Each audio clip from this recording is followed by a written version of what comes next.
আমরা দেখেছি যে বঙ্গমাতা শেখ মুজিবুন্নেছা মুজিব হলে আমরা সুনির্দিষ্ট অভিযোগ পেয়েছি, সেখানে ভোট কারচুপি বা জাল ভোট দেওয়ার অবস্থা সৃষ্টি হয়েছে। আমরা সেখানে প্রক্টর স্যারের অনুমতি নিয়ে সেই হলে গিয়েছি। আমাদের প্রার্থীদের, আপনারা জানেন, প্রার্থীদের ন্যূনতম 2-3 জন নিয়ে হল ভিজিটের অনুমতি আছে, এবং সেই হলে যাওয়ার ফলে যেহেতু মেয়েদের হল, এখানে ছেলে মানুষ বা পুরুষ মানুষ ঢুকলে ঘন্টার ব্যবস্থা আছে, সিগন্যালের ব্যবস্থা আছে।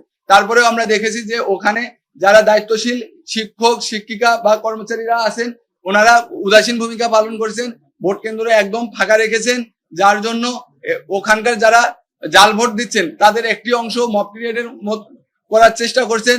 আমরা যাওয়ার আগে আমাদের জিএস বৈশাখী সেখানে উপস্থিত ছিলেন, তার সাথে সংবাদকর্মী এবং ওখানকার যারা এই জাল ভোটের সাথে জড়িত তারা একটা খারাপ পরিবেশ সৃষ্টি করেছেন, যেটা জাকসু নির্বাচনকে আসলে বাধাগ্রস্ত করার জন্য যথেষ্ট।